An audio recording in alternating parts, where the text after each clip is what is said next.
American president Donald Trump ഇറാനുമായി എത്ര വലിയ സമാധാന കരാർ ഉണ്ടാക്കിയാലും ശരി, ഇസ്രായേലിന്റെ കലി അടങ്ങുന്നില്ല. സ്വന്തം രാജ്യത്തിന്റെ സുരക്ഷയ്ക്ക് ഭീഷണിയായ ഇറാന്റെ ആണവ കേന്ദ്രങ്ങൾക്ക് നേരെ ഏത് നിമിഷവും ഇസ്രായേൽ വീണ്ടും അടിക്കും. അമേരിക്കയുടെ ഭീഷണികൾക്കും സമാധാന കരാറുകൾക്കും പുല്ലുവില കൽപ്പിച്ച് ശത്രുവിനെ വേരോടെ പിഴുതെറിയാൻ ഉറപ്പിച്ച ഇസ്രായേൽ പ്രധാനമന്ത്രി ബെഞ്ചമിൻ നെതന്യാഹു രംഗത്തെത്തിയിരിക്കുകയാണ്. ഇറാനുമായിട്ടുള്ള യുദ്ധം അവസാനിച്ചെന്നും ഈ വാരാന്ത്യത്തോടെ ജനീവയിലോ ഇസ്ലാമാബാദിലോ വെച്ച് സമാധാന കരാർ പ്രാബല്യത്തിൽ വരുമെന്നുമാണ് അമേരിക്കൻ പ്രസിഡന്റ് ട്രംപ് കഴിഞ്ഞ ദിവസം അവകാശപ്പെട്ടത്.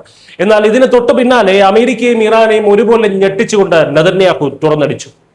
ഞാൻ ഇസ്രായേലിന്റെ പ്രധാനമന്ത്രിയായിരിക്കുന്നിടത്തോളം കാലം ഇറാൻ ആണവായുധങ്ങൾ ഉണ്ടാകില്ല. ഇസ്രായേലിനെ നശിപ്പിക്കാൻ ശ്രമിക്കുന്ന ഇറാനെ തടയാൻ തന്റെ ജീവിതം തന്നെ ഒഴിഞ്ഞു വെച്ചിരിക്കുകയാണെന്നും അദ്ദേഹം വ്യക്തമാക്കി. സമാധാന കരാറിന്റെ പേരിൽ ഇസ്രായേലിനെ ഒട്ടും വിശ്വാസത്തിലെടുക്കാതെ അമേരിക്ക നടത്തുന്ന നീക്കങ്ങൾക്കുള്ള കൃത്യമായിട്ടുള്ള ഒരു മറുപടി കൂടിയാണ്.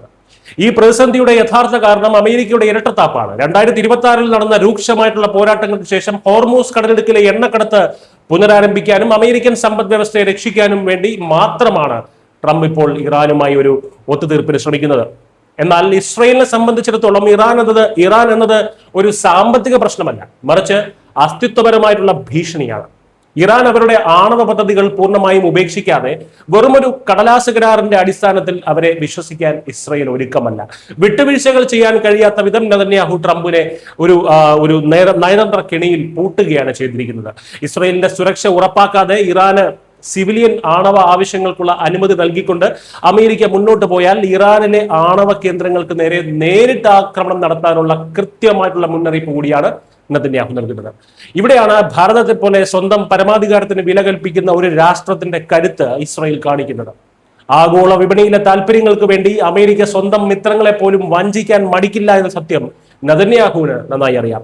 അതുകൊണ്ടാണ് ട്രംപിന്റെ സമാധാന ചർച്ചകളെ പരസ്യമായി വെല്ലുവിളിച്ച ഇസ്രായേൽ രംഗത്തെത്തിയത്. ഇസ്രായേലിന്റെ സുരക്ഷ ഉറപ്പാക്കാതെ ഇറാന്റെ ആണവ കേന്ദ്രങ്ങൾ നിലനിർത്താൻ അമേരിക്ക പച്ചക്കൊടി കാണിച്ചാൽ ലോകം എന്ത് പറഞ്ഞാലും ശരി, ഇസ്രായേൽ ഒറ്റയ്ക്ക് ഇറാനെ ആക്രമിക്കും. ഈ ഏകപക്ഷീയമായിട്ടുള്ള ആക്രമണം നടന്നാൽ ട്രംപ് കൊണ്ടുവന്ന സമാധാന കരാർ വെറും ചാരമായി മാറും.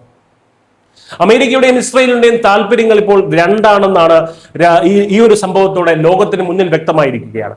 ലോക പോലീസായി ചമയുന്ന അമേരിക്കയ്ക്ക് മുന്നിൽ തലകുനിക്കാതെ സ്വന്തം രാജ്യത്തെ ജനങ്ങളുടെ സുരക്ഷയ്ക്ക് വേണ്ടി ഏതറ്റം വരെയും പോകുന്ന ഒരു യഥാർത്ഥ രാഷ്ട്രതന്ത്രജ്ഞനെയാണ് നെതന്യാഹു ലോകം ഇപ്പോൾ കാണുന്നത്. ഇസ്രായേലിനെ മറികടന്ന ഈ കരാർ ഒപ്പിടാൻ അമേരിക്ക ശ്രമിച്ചാൽ പശ്ചിമേഷ്യ വീണ്ടും മറ്റൊരു വൻയുദ്ധത്തിലേക്ക് വീഴുമെന്നുള്ള കാര്യം ഉറപ്പാണ്. കലിയടങ്ങാത്ത ഇസ്രായേലിന്റെ അടുത്ത നീക്കങ്ങൾക്കായി ലോകം കാത്തിരിക്കുകയാണ്.